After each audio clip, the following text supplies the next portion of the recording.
And for my next trick, I'll turn this water into funk.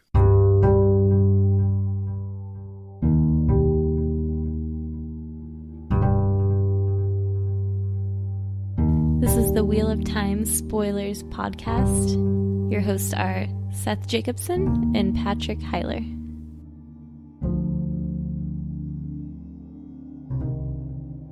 All right, well, Patrick, you want to talk about Chapter 33? Let's get it started. Chapter 33, A Message from the Dark, and our symbol is the Avendosora leaf. Which I think is a reference to the Waygates. Yeah. And the Avendosora leaf that he pulls out to close it. That Loial manages to find. I'm no hero. I just figured I should put the leaf back. There's a moment, I think might have been in the last chapter, maybe it was this one, I can't remember, where Loial starts talking about the Waygates. He's like, oh yeah, there's a Waygate here. You see, when we planted and Varen just stares at him, and he just quiets down. This is not story time, Ogier. Brief, yes. I will try to be brief, yes. Have you found it? Rand asks as he followed Hurin down a cramped flight of stairs. The kitchens lay on the lower levels, and the servants who had come attending the guests had all been sent there. Or is Matt really hurt? Oh, Matt's fine, Lord Rand, the sniffer frowned. At least, he sounds all right. And he grumbles like a hale man. I didn't mean to worry you, but I needed a reason for you to come below. I found the trail easy enough. The men who set fire to the inn all entered a walled garden, behind the manor. Trollocs joined them, went into the garden with them. Sometime yesterday, I think. Maybe even the night before last. He hesitated. Lord Rand, they didn't come out again. They must still be in there. So I really like that line, he grumbles like a hale man. Yeah, he complains enough to seem healthy. So Hurin saying they went into this hut, they didn't come back out again, and so they must still be in there. Strange stone wall enclosure inside of a garden. So the Barthanes has built a very tall wall around the Waygate. Yeah. I noted later when Loial climbs in that he doesn't quite have to fully extend his arms to lower himself down, which means the wall is probably around 12 feet, right around there. Just for scale. I thought that was helpful because when I first imagined it, I imagined like a low wall you would see in a garden, like something you could step over. But Loial has to give Rand a boost, and Rand is at least 6.5 feet tall. And I definitely imagine Barthanes knows what it is. I imagine the whole reason that he built his palace there is because of the Waygate, that he wanted to take possession of that for the transportation of Dark Friends and Trollocs. Because otherwise, why would he? I mean, it wasn't there 5 years ago when Loial came through. So I'm guessing that this was only built after the Forsaken got out and gave him knowledge of the Waygates. And it was land owned by the king until very recently. Yep. That's pointed out too. So somehow Barthanes obtained this land from Galdrian and cut down an entire forest and built a huge manor house on it. I imagine he was aided by other Dark Friends in order to secure the Waygate as passageway. Probably. And a manor house that Rand notes is fortress-like if it's not exactly a fortress. Yeah, it's got windows. But not so low to the ground. Right. Yeah. No, I mean, it definitely could be a place that could come under attack, and then he's got that. It's built in such a way to be beautiful. Kind of like a 16th, 17th century castle. Sure. It looks pretty, but it's also a fortress. I like this conversation between Rand and Hurin, where Rand's like, "Oh, good, you're not talking to me like I'm, some god." Yeah. And Hurin's like, "Well, yeah, I actually talked to these Kyrianan servants, and they're assholes to their they just like talk shit about their masters all the time. As soon as their master's back is turned, they all pretend to be proper. But Lord Rand, every one of them says he's loyal to his master or mistress, but they all hint they're willing to sell what they know or have heard. And when they have a few drinks in them, they'll tell you, all whispering in your ear, things about lords and ladies they serve that'd fair make your hair stand on end. I know they're Kyrianan, but I never heard of such goings-on. Is this more BDSM sex stuff? Is that... No, I think it's just gossip. So-and-so's sleeping with so-and-so's husband, and, I figure that's kind of... Yeah, totally. Kind of just Well, they're all, the game of houses is going on. So all these secrets the lords are keeping from each other. And then all the servants are like spreading things around and like, well, how does everybody know that Rand took interest in the statue? Well, a lot of that's coming through the servants. Because RJ really only alludes to this stuff. Like, there's lots of sex and violence in this universe. And I mean, I guess we see plenty of violence, but it's not egregious in a way that it's in some other books. It happens. It's just not the point. Yeah. It's not centered around the sex and violence. But there's definitely some goings on. Yeah. And Hurin does not approve. I love that thing that Tom said in the last chapter. It's like, the Lady Brienne could give you an education such as every young man should have once in his lifetime. Yeah. If you can live through it. He says, what the hell? Do they teach that class at college? I think that's an extracurricular activity. Oh. Yeah. Okay. You got to sign up for a club. Is that thing where they tell you to pair off in class and then I'm always stuck looking around like if there's an odd number of people and I'm just so stuck you by get myself. The teacher. Right. Yeah. That's just awkward. We will be out of here soon, Hurin. Rand hoped it was true. Where's this garden? Did he bring Ingtar and the others down already? So Hurin's leading him away, and he tells Rand that Lord Ingtar was cornered by 6 or 7 of those that call themselves ladies. Is the way he puts it. What did he just learn about these people? Too much, too fast. Yeah. Those that call themselves ladies. And I noticed that Varen is with Barthanes. Yeah. And this is where, and she gives Hurin a look to basically say, stay away.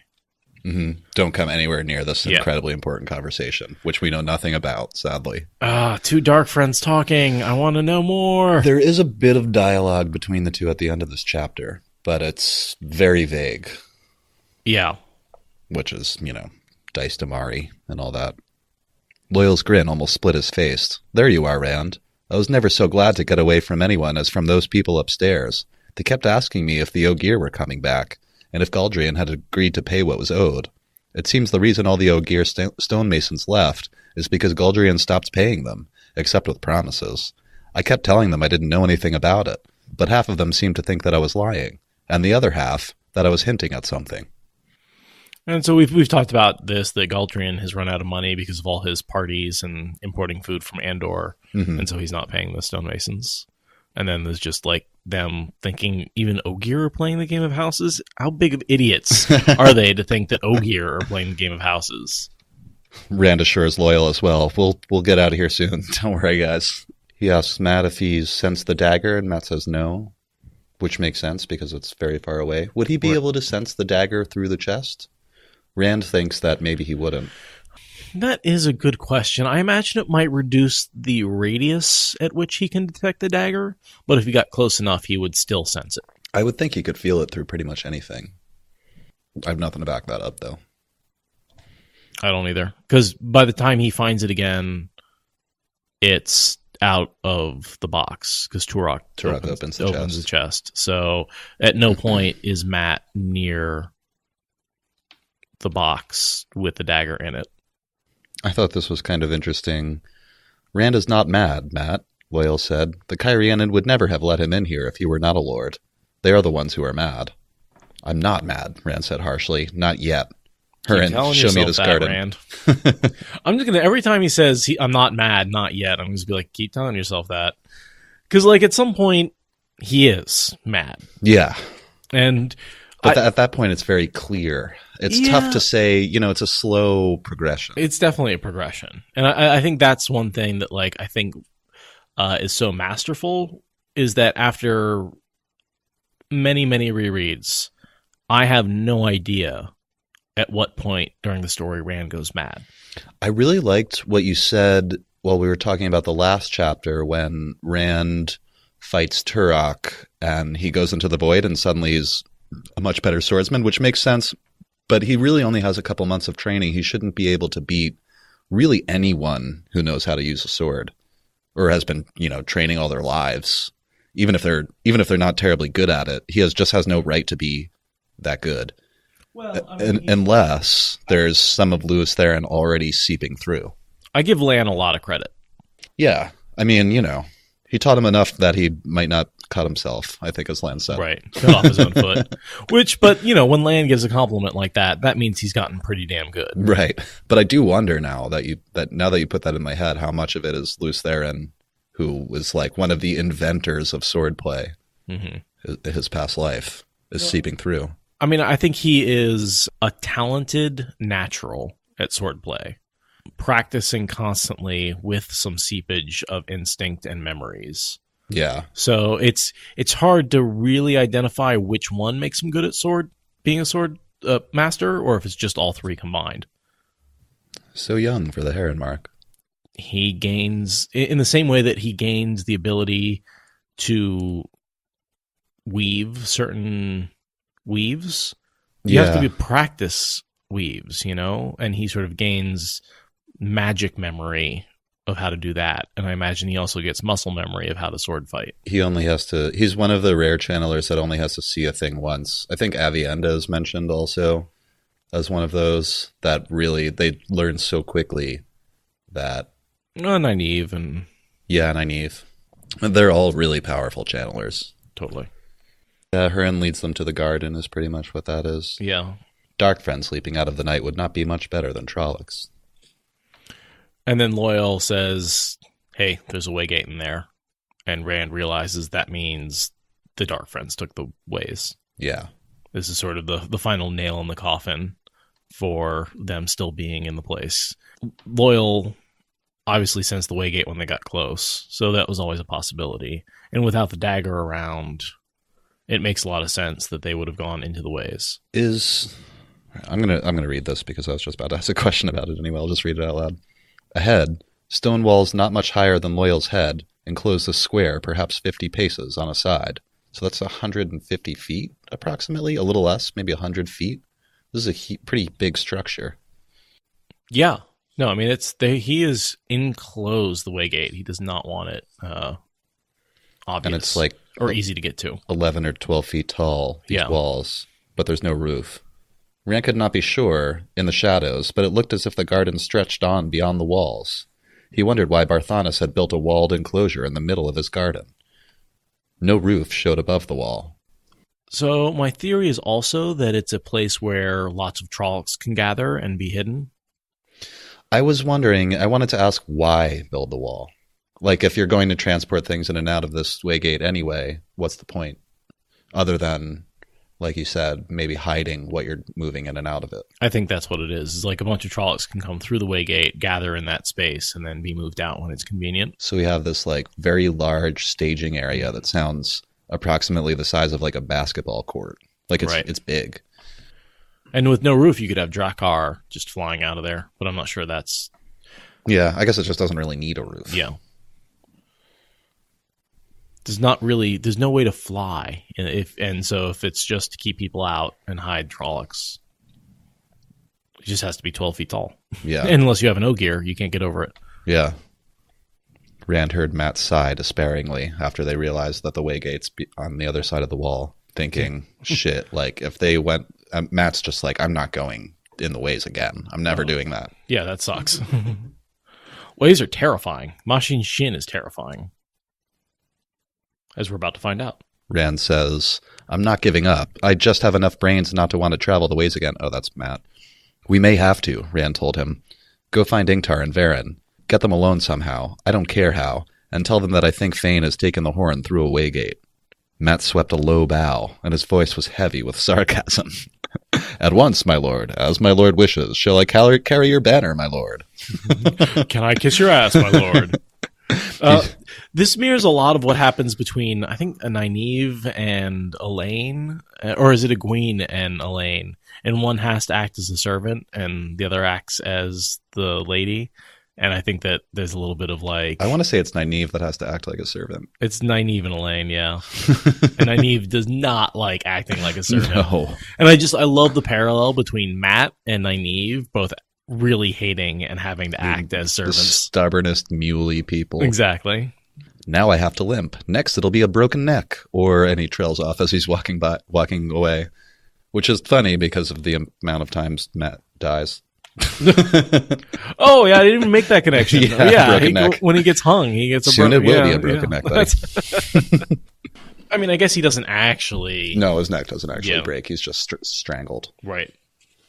Who gives Nynaeve the name Suki when she's a maid? Elaine names her? Because that's way too close to Sulky to be a coincidence. I'd never put that together. I'd like to think that's on purpose. At least by Jordan, if not by whoever gave her the name. It's maybe a subtle joke from Elaine there. Yeah. Suki. The thin waning moon gave little light, and most of the area was in shadow, but there did not seem to be any flowers or shrubs inside the walled square, only a lone bench of pale marble, placed as if one man might sit on it, to stare at what stood in the middle of the space, like a huge upright stone slab. This is after Rand jumps in. I thought he was just looking over the edge. Oh, yeah, I think he's like sitting on top of the wall at that point, or standing on Loial's hand. He's standing on Loial's hands, and then he starts to pull himself up, and Loial tries to drag him back down. Yeah, don't do that. Yeah. You don't know what's in there, and then Rand jumps down. Hurin follows him quickly and says, "Jump in a hole without looking, and there will be a snake in it every time. You would smell them," Rand said. "Maybe," the sniffer inhaled deeply, "but I can only smell what they've done, not what they intend. It's like I don't smell danger, I smell someone's past actions." I had a question here. There was close-cropped grass under his feet. He thought vaguely that Barthanes must let sheep in, at least. I mean, one, kind of funny because he's a sheep-eater. Yeah. But I was just wondering if maybe that had something to do with Trollocs passing through and maybe just tramping the grass down rather than having sheep in there. No, yeah, because Rand just notes that it's been clipped. Yeah. So, at least it's maintained. The best way to do that is to just let in goats or sheep and they'll clip it down to it's very low. Or just servants with scissors. Or a scythe. I don't know if you can get that close to the ground with a scythe. I guess you could. I don't know about using scythes. I think if you're good with the scythe and the ground is flat, I think you can get the grass really short. Gateways. Andral would just make a great grain harvester because he could go out to the field and make a horizontal gateway to the storage bin, and it would just cut all the tops off the grain, and it would all fall through the gateway into storage. One of the really positive things about Sanderson is I like what he did with Andral. That is a character we would never have gotten. Yeah, he's a Sanderson cool character. Hadn't written the last few books. I wonder about him quite a bit. The gateway thing. It's just such an odd, outstanding talent. I guess I should say outstanding talent. Yeah, I mean, that's a Sanderson 100%. That was an invention. Yeah. Andral was not a significant character until Sanderson took him and did something with him. Rand walked to the Waygate, walked all the way around it. Even close up, it looked like nothing more than a thick square of stone, taller than he was. The back was smooth and cool to the touch. He only brushed his hands against it quickly, but the front had been carved by an artist's hands. Vines, leaves, and flowers covered it. I picture one of those stones from Stonehenge that's been but then deeply carved. Yeah. Just sort of standing in the middle of this thing. It's a good description. Rand thinks it looks like an artist had done it, but we know that gateways are kind of a living thing that grow. They're grown by a ter'angreal. Yeah, they're not really living, but sort of. They grow like a plant. Yeah, so I've always seen, when he says they grow them, I've always thought that the pathways themselves are what is grown. And you sort of have this network like a plant. And sort of as you're walking down these networks, you're actually walking down branches of roots or tree branches. Yeah. That's the way I kind of visualize it. So the ways themselves, the paths are like roots, and the gates are like flowers. Right. That stick out into reality. And you can open or close those buds. And basically when you pull that leaf off, I picture opening flowers. Discord's talking about Trollocs eating grass. Do you think sheep-headed? Are there sheep-headed? There's goat-headed. There are goat-headed, yeah. I don't know. I thought they were carnivorous. I bet they're omnivorous. Yeah. They seem to eat that makes more anything sense. that you throw at them. And it would make a lot of sense that a lot of them ate vegetable matter to survive. You know, when people often ask us, like, how was there such a big Trolloc army? And part of that is they eat their dead. But part of that is they will eat anything. Bark, grass. Yeah, it is pretty funny to imagine a bunch of, like, armored Trollocs, like, chomping down on the grass like goats. Rand feels the ground in front of the Waygate. The grass had been scraped partly away in 2 arcs, such as those gates would make an opening. The trail goes right to it and stops, Lord Rand, Hurin says. I've heard if you go through a Waygate, you come out mad if you come out at all. It can be done, Hurin. I've done it, and Loial, and Matt and Perrin. Those 2 arcs were interesting to me. Because I've always imagined the gateway opening like a sliding glass door. But that makes it seem like it's more like a door with a hinge on one edge. Yeah. Or, is it described as 2 arcs? So like 2 big doors that you pull open. Like French doors. Yes. Like French doors. That just blew my mind. I've always pictured it as a sliding door that slides to one side. And because when it closes, it like pushes Machin Shin back. Yeah, I was thinking it more of like sliding closed, like and squeezing it shut. And when someone says they push it open, you can push it open to the side. You don't have to push it open forward. But no, you're totally right. Like I heard you read that sentence and I was like, whoa, wait, what? That's okay. Not how I pictured it. That's like my gateway thing. I'm like the only one that pictures it the way that I do. Yeah, everyone's agreeing with you. They're double doors that push out. And I totally just didn't think of them that way at all. It hurts when you have a certain vision of what's going on, like for years, and like, and then you're like, wow, I was totally wrong. No, now that I've been like corrected on my view of gateways, I'm probably just not going to fix it. Like, I'm not going to change my mental image. Gateways, they look like how they do now in my mind. And there's just no reason for me really to I think conform. I'm always going to do the same thing with I'm always going to picture it as a sliding door. I'm never going to not picture that, even though I know it's wrong. Not like an important detail. The mechanics aren't always that important. No. As long as you have a visualization. That's so crazy. I can't believe I've missed that all this time.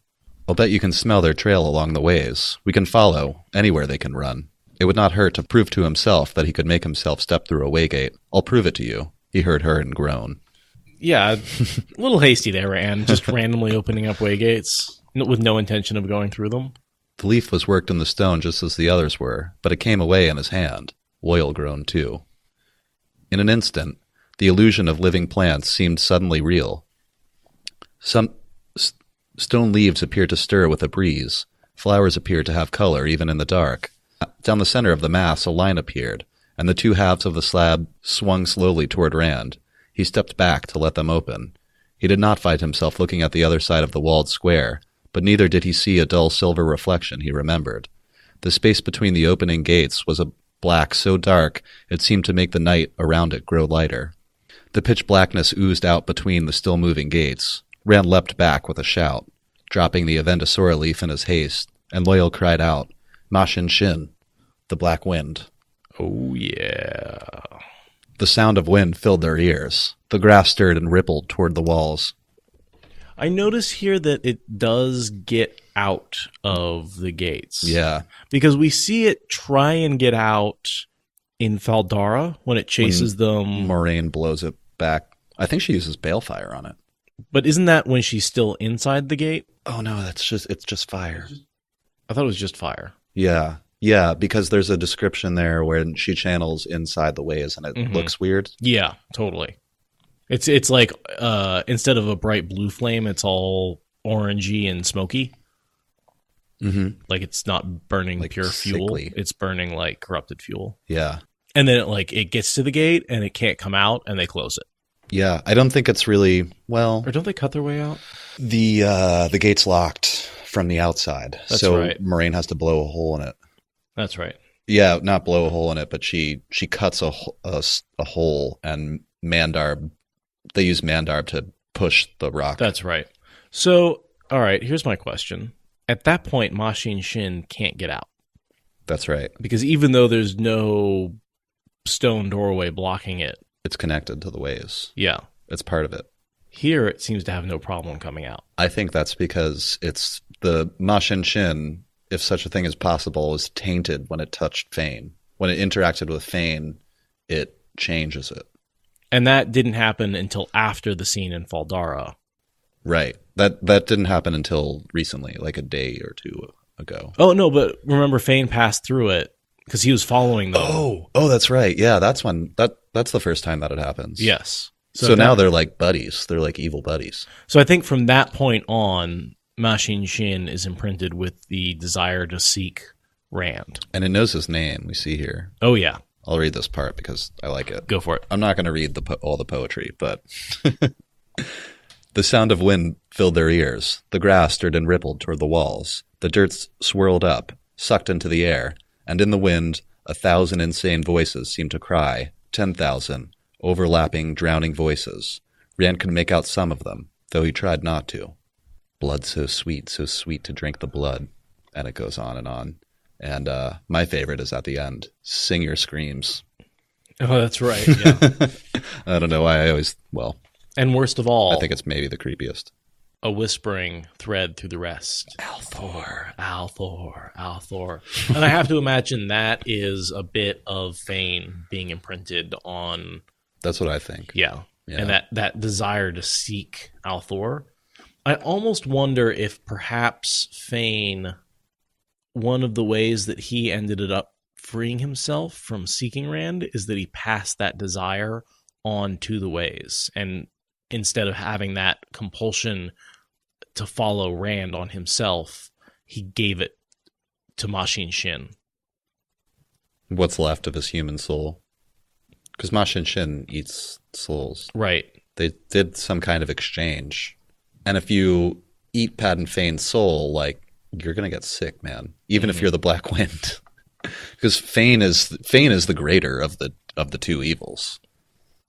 Then Machin Shin, yeah. Well, and don't forget, at that point, Fain was a combination of two souls. He was Fain and Mordeth. That's right, yeah. And so perhaps... Now he's more like Mordeth than Fain. Mm-hmm. And so perhaps Machin Shin ate a portion of Fain's soul, the portion that was forced to seek Rand. Yeah, or, absorbed it, whatever that is. I don't think Fain has his compulsion in the jail of Faldara to seek Rand. Because he doesn't follow him into the Blight. Yeah. And then once he has the dagger, he's able to flee. He's changed when he gets to Shinar, when he steps through the Waygate, or a little before he steps through the Waygate to get to Shinar. Yeah, it's tough to know whether it's when he's reunited with the dagger or when he encounters Machin Shin, because in between those two, he's pretty much entirely... I mean, I think the dagger's part of it, too. Yeah. Because there's Fain, who is touched by the Dark One. Fain's soul has been touched by the Dark One. And then there's Mordeth, who's a soul. An evil soul of Shadar Logoth. And there's Mashadar, which is separate from Mordeth. Mashadar is the living force that destroyed Shadar Logoth. It's kind of like the Black Wind. Well, I always think of it as the remnants of the souls of the city of Shadar Logoth. Yeah. So there's three things going on here. And that all happens before he comes into contact with Machin Shin, the Black Wind. And so what I'm thinking is that when he comes into contact with Machin Shin, it eats a piece of Fain's soul. And so what's left is a little more Mordeth, but Mordeth is incomplete because he doesn't have the dagger. So what comes out of the ways after the first encounter with Machin Shin is a being that is basically two partial souls. Okay. And then he's in the fault, and he no longer at that point has a compulsion to follow. Well, I guess he does have the compulsion because he's trying to get into the keep. He's fully in control of himself at this point. He's not compelled. Well, he doesn't have to do it. Like, he can make a decision. I think he can still sense where Rand is. But before, Well, he had sorry, no choice but to chase him. What's your timeline? For what? When he's in control of himself. I suppose when he nails the murderall to the door is really the moment when he's fully in control. I think all the elements are there before that, but he's not like... It takes him a little while to come back. For it all to settle down and balance or whatever that is. So what I'm thinking is like he's got those two partial souls when he comes out of the ways for the first time. And when he gets the dagger, that makes the Mordeth part of him stronger. And since Fain has been partially consumed, Mordeth slowly takes over. That makes sense. That the dagger would help. Yeah. Anyway, I like the way we're fitting the Machin Shin and his encounter with Fain into the way it seeks Rand and Fain's transition into something else. Yeah. One question here. Sure. Do you think Fain encounters the Black Wind for a second time, or do you think it just shows up because after the first encounter... It becomes compelled to chase Rand? I don't think Fain encounters the Black Wind a second time. Because I think he goes into the ways with all of his dark friends, all his Trollocs. And that would fit pretty well because it would mean that Varen is correct when she says later, well, nobody can tell Machin Shin what to do. It can't be reasoned with. But so both of those things could be true. Nobody can tell it what to do. It does what it wants, and what it wants, because it's been imprinted with Padan Fain, is Rand al'Thor. Yes. Yeah. And so I don't think it was there when Fain... Sir Septon saying that doesn't explain how it starts to get out. Sure it does. I think because once the wind comes into contact with Fain, it's changed. And Fain is also changed, but the wind is changed as well. Right. So it's perhaps no longer truly connected to the ways in the way it once was. I think that it's connected to Fain in a way that lets it start to come out of the ways when the ways are open. That's what I think, anyway. Mm-hmm. that Fain has changed because he loses a part of his soul, and it imprints on Machin Shin, and that gives Machin Shin the ability to come into the real world because it has that connection to Fain. To Fain's soul, but also an imprint, Fain's soul, which was imprinted from the Dark One himself. So there's a ton going on. There's just a ton going on, right? Yeah. I mean, we have 3 or 4 things affecting each other, and not a lot of detail. So it's definitely all speculation, but I like the way the pieces are fitting together. Yeah. Nasty alchemy. Yeah. I like that, Meridia. So left. The Black Wind is coming out of the Waygate. Rand found the void around him and embraced it. And then we have quite a detailed description of Rand embracing the One Power and burning the shit out of the Black Wind. He does something, and I don't know what that is. But Saidin filled him. He felt as if his bones were vibrating, felt the red-hot, ice-cold flow of the power, felt truly alive, as he never was without it, felt the oil-slick taint. This is one of the first times that, one of the first out of a handful of times that we see Rand channeling. So, we get these really detailed descriptions of what it feels like. Where he's like consciously channeling. Yeah. Yeah. When he knows what he's doing. And he kind of has to convince himself, like, he doesn't want to channel because he's afraid of it, which is a good instinct.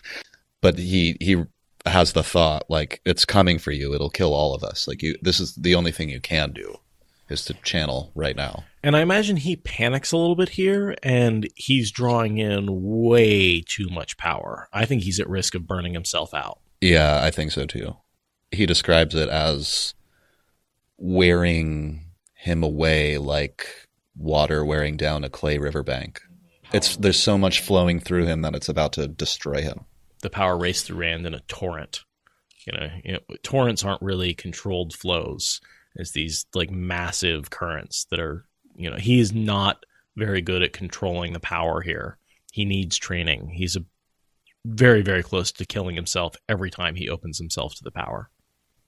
Yeah, this might be another one of those stretching moments. Yeah, it could be that when he is coming to his full potential. He's not there yet. Pushing himself to his limit. He did not know what it was that he hurled, or how, but in the heart of the darkness bloomed a coruscating fountain of light. The black wind shrieked, 10,000 wordless howls of agony. So he pushes it back with this light. I think it's just flame. I think it's just like he's tossing Just white fire. White hot fire. Yeah, white hot fire. Basically just pure... I don't think it's balefire. Yeah, I think if it were balefire, it would be more effective at least. I think this is just pure one power fire flows. And Rand is one of the few channelers that, and this may be a bit of headcanon for me, but that has a special talent for fire. Oh, yeah. I have no doubt that he is talented in We fire. see him use it. He leans on it like a crutch, especially in these early days when he like makes the sword out of fire. And what he's doing right now, he's just pouring fire. Even later with the red threads and the all that stuff, that's all fire based. And also, yeah, he's the dragon. So yeah, of course so it suits. Yeah. Of course he breathes, quote unquote, fire. I can't think of any other characters, though, that seem to have a talent for fire in the way that Rand does. Although I feel like there are some Dominae that do. Okay, yeah, that's probably a good point. Some of the Forsaken, maybe, but they're more skilled channelers. Like, they wouldn't have to lean on whatever their talent is like a crutch. They can do any number, you know? Mm-hmm. Yeah, I mean, a lot of the Ashaman, I think, are good at fire. There's like... Yeah, but I mean like an individual fire. character. Yeah. So we know that like about... But we just don't see that in the way that we see like, I don't know, people with talent for healing. Like we meet a couple of characters and people with talents for air and so on. I mean, I think it's just in what we see the channelers doing. So if it's an Aes Sedai and they're healing or wrapping you up in weaves or putting out fires, they're using water and air pretty much for all of those things. Yeah. If you're dealing with a male channeler, we're talking earth upheaving under your feet, fire, rolling fire, burning, lightnings.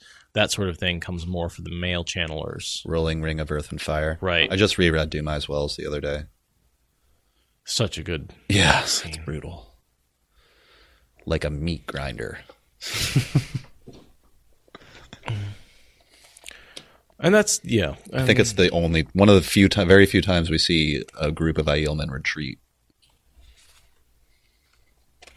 Yeah. In earnest, anyway. They throw down their spears and run. Yeah. It's not a retreat. It's not a strategic retreat. That's melon popping technique that the Ashamen are trained to do. Isn't that melon popping? That's what I have visualized.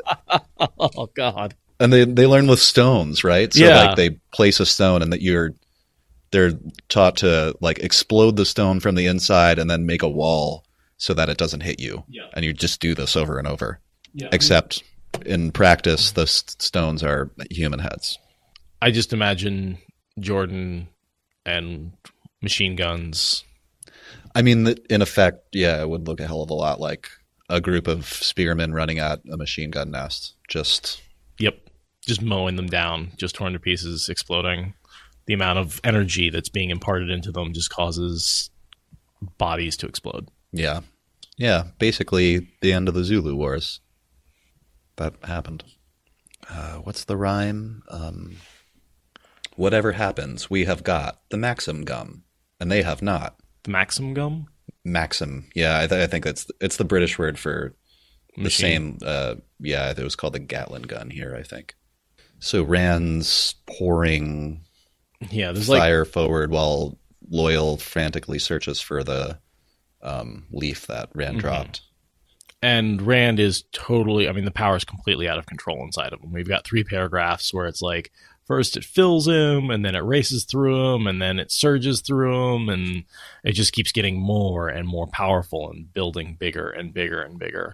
He could feel it overwhelming him, feel life eroding like a soft clay riverbank, feel what was him wearing away. But then he has the thought, I can't stop. I know that this is a danger. I think he realizes that he's in danger, but he also knows that if he stops, he's dead. Out of the so it's like frying pan and into the fire, right? It's like he can, he's definitely gotta dead fight. or maybe dead. Right. So, and then Loial saves the world, as he is wont to do. We don't actually see it happen, I think, because this is from Rand's perspective, and he's so focused on channeling right now. But I also, again, always kind of think of these books as being written by Loial, and so of course he wouldn't write his own heroic act. Oh, that's so good. Yeah. The void began to melt and flow. The emptiness steamed with freezing cold. The motion of the Waygate halted and reversed. Rand stared, sure, in the dim thoughts floating outside the void, that he was only seeing what he wanted to see.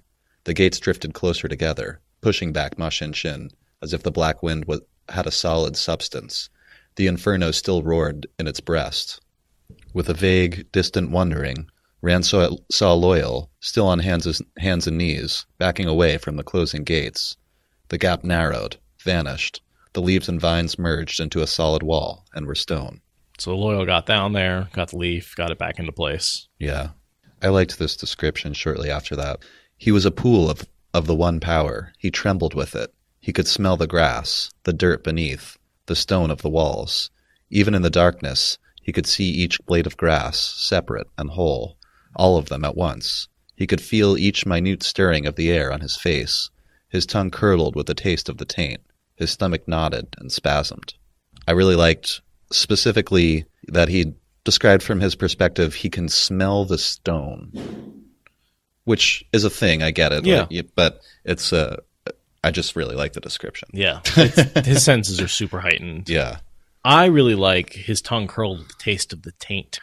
He's gotten a nice big dose of taint here because he took in a lot of power, uncontrolled. That's a really cool thing, up until Saidin is cleansed, that I really like watching from Rand's perspective, where he's like simultaneously overjoyed and disgusted. Yes. This happens over and over, of course, every time he channels, but like bees to honey or flies to the midden heap, I think is one description of it. Yeah. That like it's both, he wants it both because it's disgusting and so sweet and pure. Delicious and disgusting. Yeah. Speaking about BDSM. Ooh, babe, make it hurt so good. Sometimes Saidin doesn't feel as it should. Samrog, you make it hurt so good. What's your safe word? Ileana! I only found the leaf and put it back, Loial said, shrugging. It seemed that if we could not get the Waygate closed, it would kill us. I'm afraid I'm not a very good hero, Rand. I was so afraid, I could hardly think. Keep telling yourself that, Loial. We were both afraid, Rand said. We may be a poor pair of heroes, but we are what there is. It's a good thing Ingtar is with us. I thought that was I really like that line. We may be a poor pair of heroes, but we are what there is. And it's just true. It's, Oh, that's true of all heroes and stories. Rand is what you get. Yeah. He's your hero. We're doing what we Hope can. it's good enough, because that's it. Lord Rand, the sniffer said as soon as his feet were solidly on the ground. They climb out and are on the other side of the wall. How are we going to follow them now? From what I've heard of those things, the whole lot of them could be halfway across the world by now, in any direction. Varen will know a way. Rand suddenly wanted to laugh, to find the horn and the dagger. If they could be found now, he had to go back to the Aes Sedai. They had let him loose, and now he had to go back. I won't let Matt die without trying. And again, this is Rand saying, well, I just have to do this one more task, and then I'll be free of all this. Right, except now the task seems almost impossible. Crossing a continent again. Hurin here is like, oh, the black wind must have been making that weird flame thing. Hurin, I think, misunderstands what he sees. Surely Rand wasn't the one channeling. He thinks it's part of the black wind. He doesn't understand what's going on. So he's like, oh yeah, the black wind with that flame thing that it was throwing at us. Not realizing it was the coming from them. Loial makes no comment, I noticed. Yeah. I think Loial knows exactly what's going on. Yeah, I think he suspects. He's a very well-educated, intelligent person. I mean... Ogier are people, too. But you, can we put that on a bumper sticker? Ogier are people, too? Yeah. I think that, a bit like Varen, behind the scenes, like in his mind, he understands more than he lets on oftentimes. I suspect. I have another thing I have no way to confirm. Yeah, but I think he is young enough that he is not sure that he's right. Yeah. So he sort of he doesn't mention it not because he's hiding it. He doesn't mention it because he's like, well, I don't know anything. I'm just a young kid. Yeah, I think it would be a very Ogier quality to not mention it in a kind of, Canadian-style politeness. Like overdoing it a little. If Steading are any place, it would be Canada. Yeah. They just got broken up and like... The only way to make Loial more Canadian is if he had apologized for saving the day. Ooh, sorry Which he basically about that. does. Yeah, more or less. And I think that's a compliment to all you Canadians out there, by the way. You guys get loyal. Canadian here. Yeah. Oh, yeah. I like this little bit. So a little bit of Matt's character it shows here because we see him grumbling about being a servant and having to limp and how, next time it'll be a broken neck. And Rand's all worried he's going to like give him away. But here we turn around and we see Matt looked as if he wanted to ask questions, but he let himself be pushed along the dimly lit corridor. He even remembered to limp as they started upstairs. No one reminds him. He just does what he's supposed to do. Again, just with Matt, look at what he does, not at what he says. And here, he's pulling off the fake limp just the way he's supposed to. Yeah. So, it happens a lot. I just wanted to point this out as an early example of Matt's character coming through.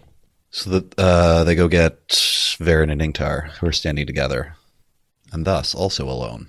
Ingtar looked a little dazed. I have to wonder, again, what the hell the conversation is between him and Varen. Varen gave Rand and the other three a brief glance, frowned at their expressions, then resettled her shawl and started for the entry hall. Yep, Ingtar looked a little dazed. Is it because they lost the horn? Like he kind of... I think it's because of the conversation Varen just had with him. It could be. Let's look at what Varen's actions have been.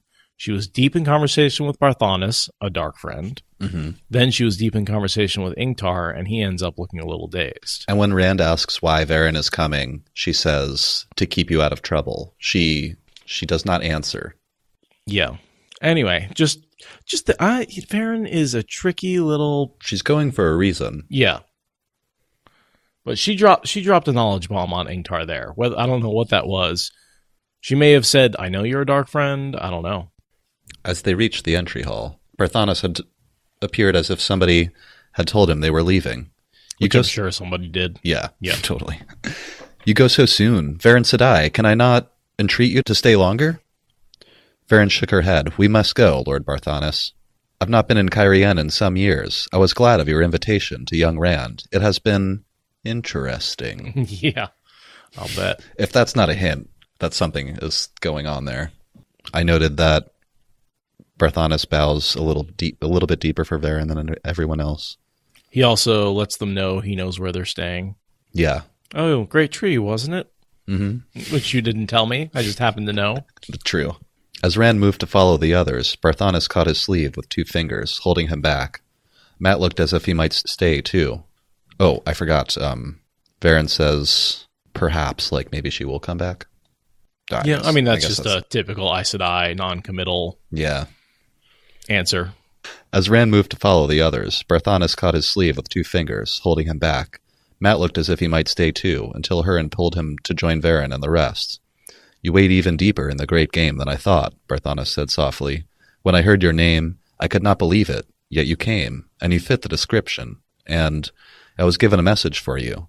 I think I will deliver it after all. So this is where he basically comes out and says, I heard your name, Rand Althor. I couldn't believe it, because you're the frickin' Dragon Reborn. Yeah. And you came, and you fit the description. And I wonder, the description, I think, is from... Ishmael? The Dark Friend Social. It's tough to know if he actually saw the image of him, and he's referring to that as a description, or if he just heard him as a tall, red-headed Andorman. Oh, yeah, he says, and you fit the description. So right. That could mean any number of things. So it's, that's not definitive evidence that he was at the Dark Friend Social and saw the image. He's also saying that he had previously intended not to deliver this message. He said, I was given a message for you. I think I will deliver it after all. I will deliver it after all.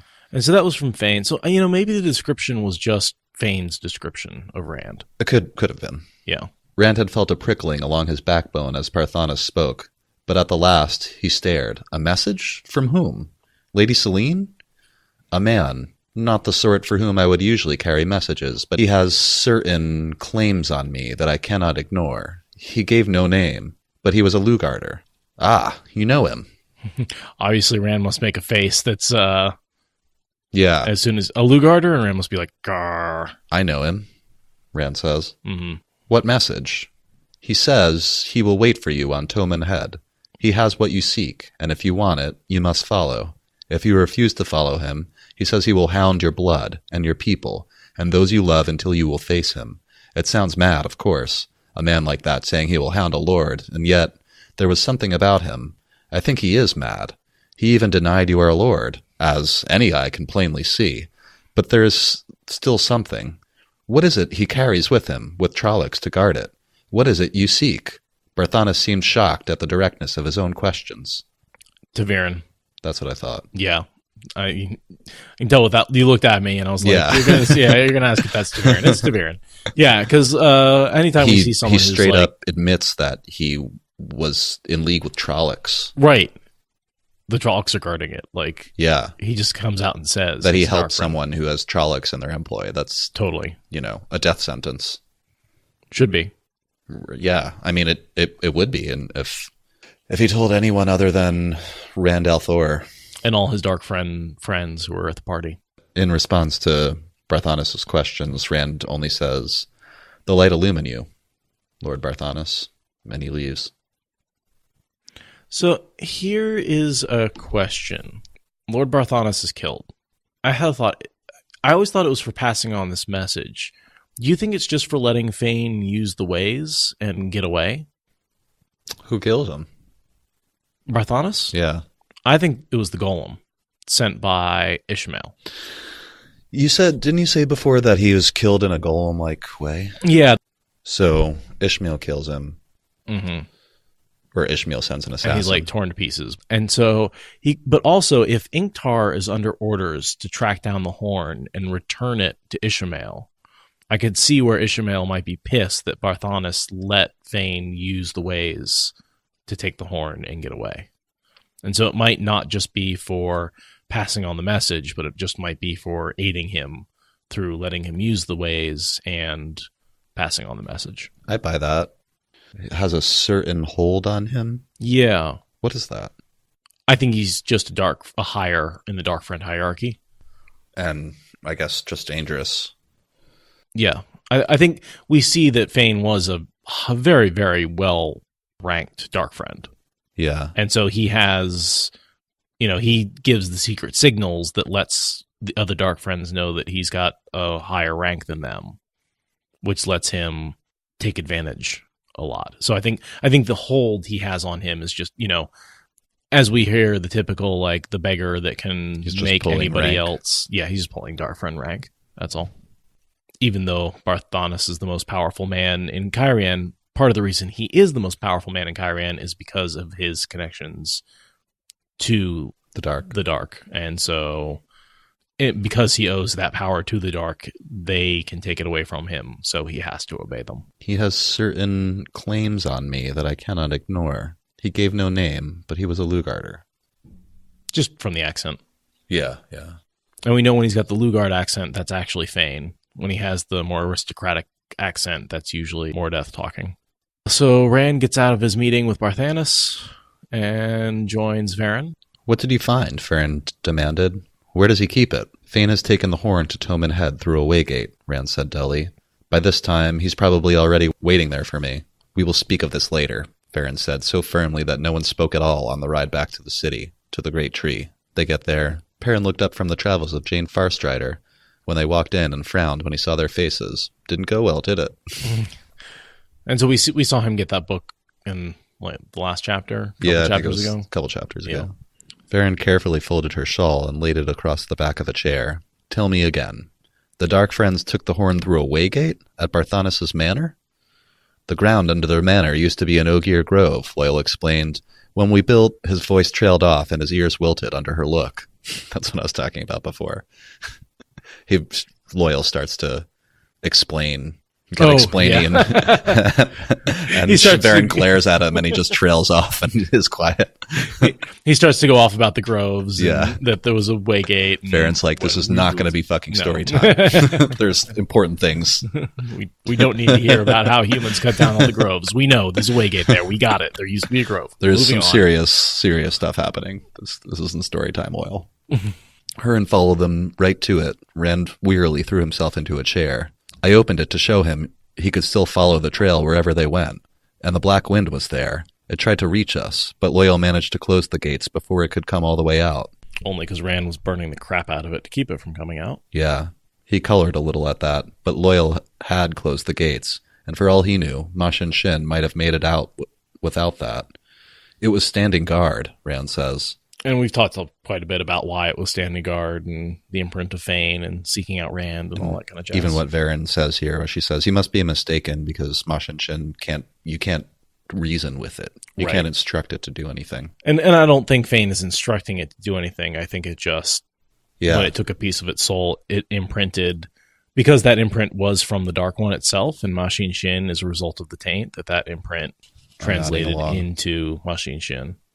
Yeah. I also like this quote. No one knows exactly what Machin Shin is, Varen said, unless perhaps it is the essence of madness and cruelty, which is so perfectly mirrors what Mashadar is. Yeah. An essence of cruelty and madness. They're a very similar thing, Mashadar and the Black Wind. They're a similar phenomena. Yeah. Parasites of the soul. I like that. Thank you, Radu. I also kind of like that Varen says, do you really think that Padan Fain could do what Ten Aes Sedai could not? Yes. Yes, I do. Because he's different. It doesn't, it's like you can't, what's the old saying? You can't make a baby faster by getting 2 women pregnant.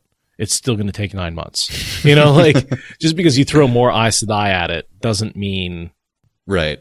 The power isn't what he's using to control it. It's madness. It's different. Yeah, it's his own madness imprinted on that. A different skill set, if you will. We get a little bit of Ingtar going into Despairsville. Yeah. The horn is lost. I am lost. His hands drop to his sides and his shoulders slumped. I am lost. He's meant to get the horn. Yeah. I think that he's worried about his personal safety and the likelihood that Shinar will survive the last battle at this point. He let that horn slip out of his hands. He was so close. My only question is, do you think he's thinking of redemption? I think he's worried the world is going to end and the dark is going to win the last battle. I think that's what he's saying when he says, I'm lost. It's all lost, is what he means. We lost everything. See, where I'm thinking that maybe he's trying to achieve redemption through the horn, and because he can't get the horn, he's thinking my redemption is slipped out of my hands. And yeah, and also at this point, Ingtar doesn't know that Rand knows where Fain is taking it. So Fain could be taking it anywhere, because the next thing is Rand saying that. Fain is taking it to Toman Head, Rand said, and was immediately the object of all eyes again. Varen studied him narrowly. You said that before. How do you know? He left a message with Barthanes, Rand said. Ingtar thinks it's a trick to throw them off the trail. Right. But Rand says, I don't know what the rest of you are going to do, but I'm going. Like, I'm chasing after the horn. Mm-hmm. And he's like wondering how long it's going to he has before Fain's just going to like give up. Loial said he's coming, and Rand doesn't really have a choice, which is unusually assertive for Loial. Yeah, well, he wants his stories. Yeah. And he is a good friend. He is loyal. Yeah. And of course, Matt's going because he needs the dagger. Mm-hmm. But he's like, but I'm done being a servant. Yeah, he's like, that is never happening again. Perrin agrees to go too. It may not be a trick, Varen said carefully, seeming to study the floor under her toes. There were certain things left in the dungeons at Faldara, writings that indicated a connection between what happened that night and...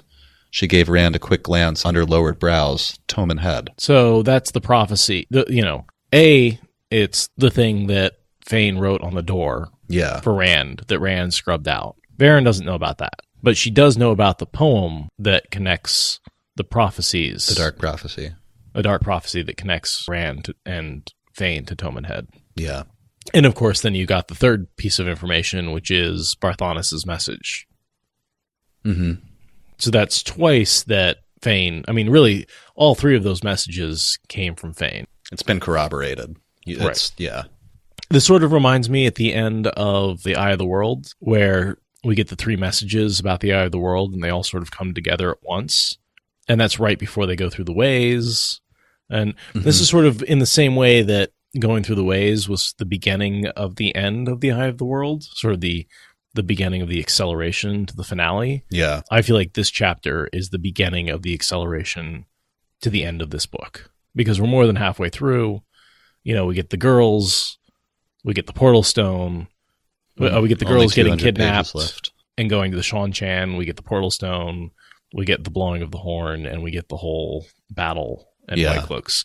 But I think that everything has been put into place. That's true, and we just got introduced to Turok in one of the last chapters. That plot line is starting now. I think it's the next chapter. Oh, is it? When Doman meets him. Sure. Yeah, that's right. Because Fain is meeting him here in like the next chapter. Oh, really? Yeah. Because Fain goes through the ways and then ends up on Toman Head. Rand points out that we can't use the ways, even if we could get past Barthanes' guards. Machin Shin will be waiting there. He's sure of it. Yeah. And they say, you know, we don't have to worry about him blowing the horn because he can't get it out of the chest. Yeah. If he could have, he would have by now. Yeah. But then Varen points out that there are other Waygates we can use. That's right. If, you know, Machin Shin is somehow set to guard this Waygate, we can go to another one. Mm-hmm. Which won't work because we know Machin Shin isn't just guarding a Waygate, it's actually hunting Rand. So whenever Rand tries to go through a Waygate, Machin Shin will be there. I think that's true for the rest of the series. I don't think Rand is ever able to go through a Waygate again. That makes me wonder if it ever benefits him that whenever he's near a Waygate, Machin Shin is on the other side. That also means that nothing else can get through that Waygate as long as Rand's near it. Yeah, that's a good point. I can't think of any specific times that benefits him, but it seems like it might. Possibly. Yeah, it also makes other people safe. If you're in the ways somewhere else, as long as you're not anywhere near where Rand is, or as long as you're not near the gate that Rand is near on the other side. Well, here's a question. Is there only one Machin Shin? Yes. I mean, I can't prove that. I can't either, but I agree with you. I don't think it can be in two places at once, but who knows? Yeah. We get a little bit about Matt getting sicker and sicker. Wasting away while still being strong. And Varen says, whatever we didn't work as well as we thought it would. So he's fading away faster than they really don't have much time. Yeah. He's dying in weeks, maybe. I do not need another spur, Aes Sedai, Rand said, making the title sound hard. Matt, the horn, Fain's threat, light, a Gween. I don't know why that's in there. That's actually a good question. Why is he thinking of a Gween? He's thinking of a Gween. She's not really a spur. Maybe just she's tied to the White Tower? I guess. Burn me. I don't need another spur. And what of you, Rand al'Thor? Do you feel well? Do you fight it still? Or have you surrendered to the wheel? I think that's her way of saying, like... Have you accepted that you're the Dragon Reborn yet? Yeah. Come on. Get with it already. Yeah. I ride with you to find that horn, he told her. Beyond that, there is nothing between me and any Aes Sedai. Do you understand me? Nothing. She did not speak, and he walked away from her. But when he turned to take the stairs, she was still watching him, dark eyes sharp and considering. Varen knows. Whatever it is. I don't know. But she knows. I think she's having some insight as to how Rand's story is going to play out, and she would also understand that he doesn't really have a choice. No. Like, no matter what Rand thinks he's going to do, it's just not going to turn out that way. But like all Aes Sedai, she's trying to guide him her way a little bit. Yeah. But she's also trying to fulfill the prophecies. You know, that whole 5 may ride forth and 4 return. Uh-huh. You know, she sets that up. Yeah. You know, she's guiding him a little bit to fulfill some prophecies. And it would be easier if Rand would just accept his fate. Sure. Easier on him, but also probably easier to manipulate him. Well, yeah. Once he decides he's the Dragon Reborn, he's a whole different ball of worms. Yeah. Sort of once he gets the Once he gets Kalendor. I was gonna say the sword of Kalendor, which is I guess that works. The sword that is not a sword. Yeah, he's got he gets pretty arrogant. He's much harder to control. Well, yeah. Well, that was a lot in that chapter. Yeah, how long did we just talk for? It's over an hour, right? Oh, I didn't record it. No, okay. Oh, God.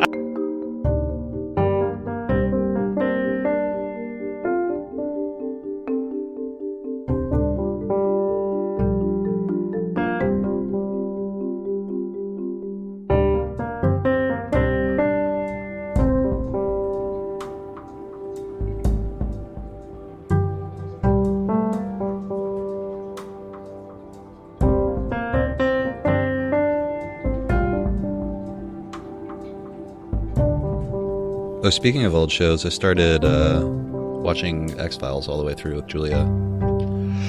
Downloaded it. That's a great show. It still stands up. It's one of Jessica's favorites, so we've actually watched through it. We're 90s kids, so nostalgia is for me Buffy, X-Files, The Outer Limits, which is basically the Twilight Zone. Right. The 90s Twilight Zone. Yeah. I really liked the Twilight Zone as a kid. Pretty much any kind of sci-fi or fantasy that I could get my hands on. Yeah. Used to be that I had to go to the library. It makes me sound like an old man. Oh, X-Files definitely holds up. I would say X-Files is better than... Old 90s X-Files is better than 90% of TV out there right now. Yeah, it's really good. Mm-hmm. And you don't miss the CGI. The practical effects are fine. Some of the monsters are stupid looking, but it's just a guy in a costume. Oh yeah, yeah. There's no CGI, but they have decent costumes. Yeah, and a lot of times you don't see you don't see the whatever the monster or whatever the subject of the show is, and because it's meant to be that way, it's left for you to wonder is there a Bigfoot? Yeah. And Mulder thinks so, and Scully doesn't, and there's never any evidence one way or the other. Yeah. So it's left for you to wonder, and that's kind of the point of the show. And half the episodes are government conspiracy covering up aliens, in which case most of the bad guys are just men in suits standing around smoking. Yeah. The smoking man literally is a huge plot point. And then the other half are weird monster creatures, which mostly you don't see, except maybe in a shadowed dark room. And Scully and Mulder are great characters. They evolve. I'd say at some point in the seasons, the plot sort of spirals into non-coherence, but that's not really super important. It's much more of a episodic show, so there is some overarching plot, but I wouldn't worry too much. You can pretty much pick up any episode and watch it whenever. Yeah, they pretty much stand alone. Or, can. I guess later in the series, there's more plot that's a long arching plot. Sure.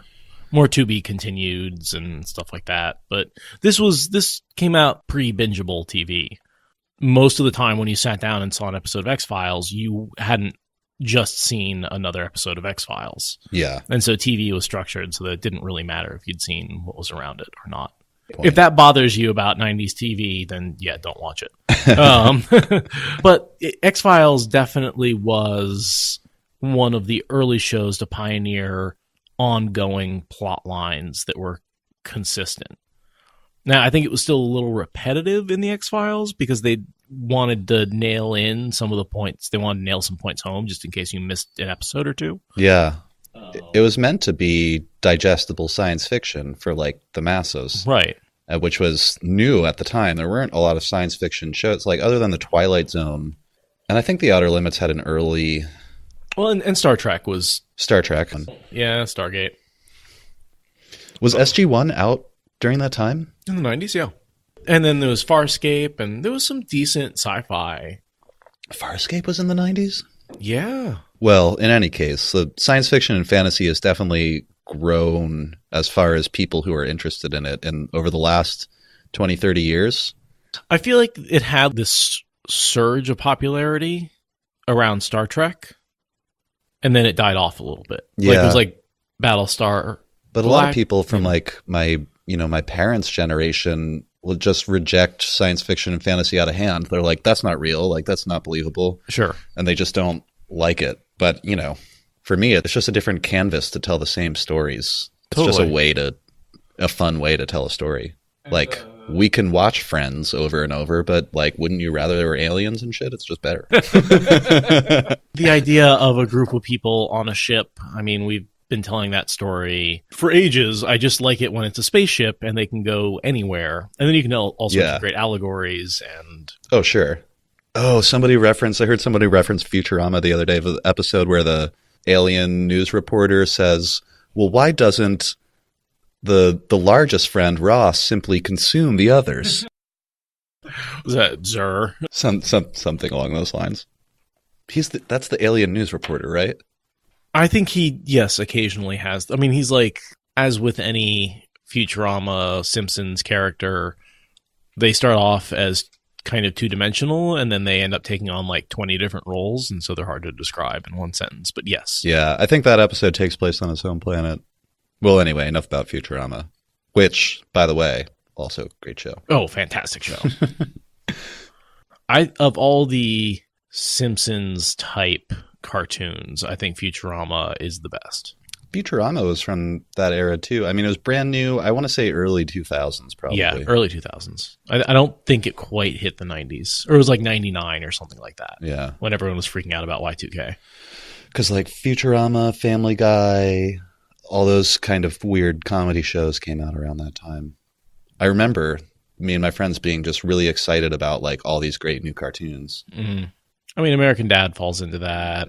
I laughed so hard I cried when I watched that first episode. Yeah. Now it's like that kind of humor is really common and it's not as, not as funny. But then it was groundbreaking for me. The first 3 seasons of Family Guy, I pretty much know by heart because we just watch them all the time. We just put one on and watch it in college. And then it got canceled, and then I graduated from college, and I sort of missed the rest of it. And for my next trick, I'll turn this water into funk. Thank you for listening to the Wheel of Time Spoilers podcast. Rate us in the Apple Podcast app or support us on Patreon. Is that good enough?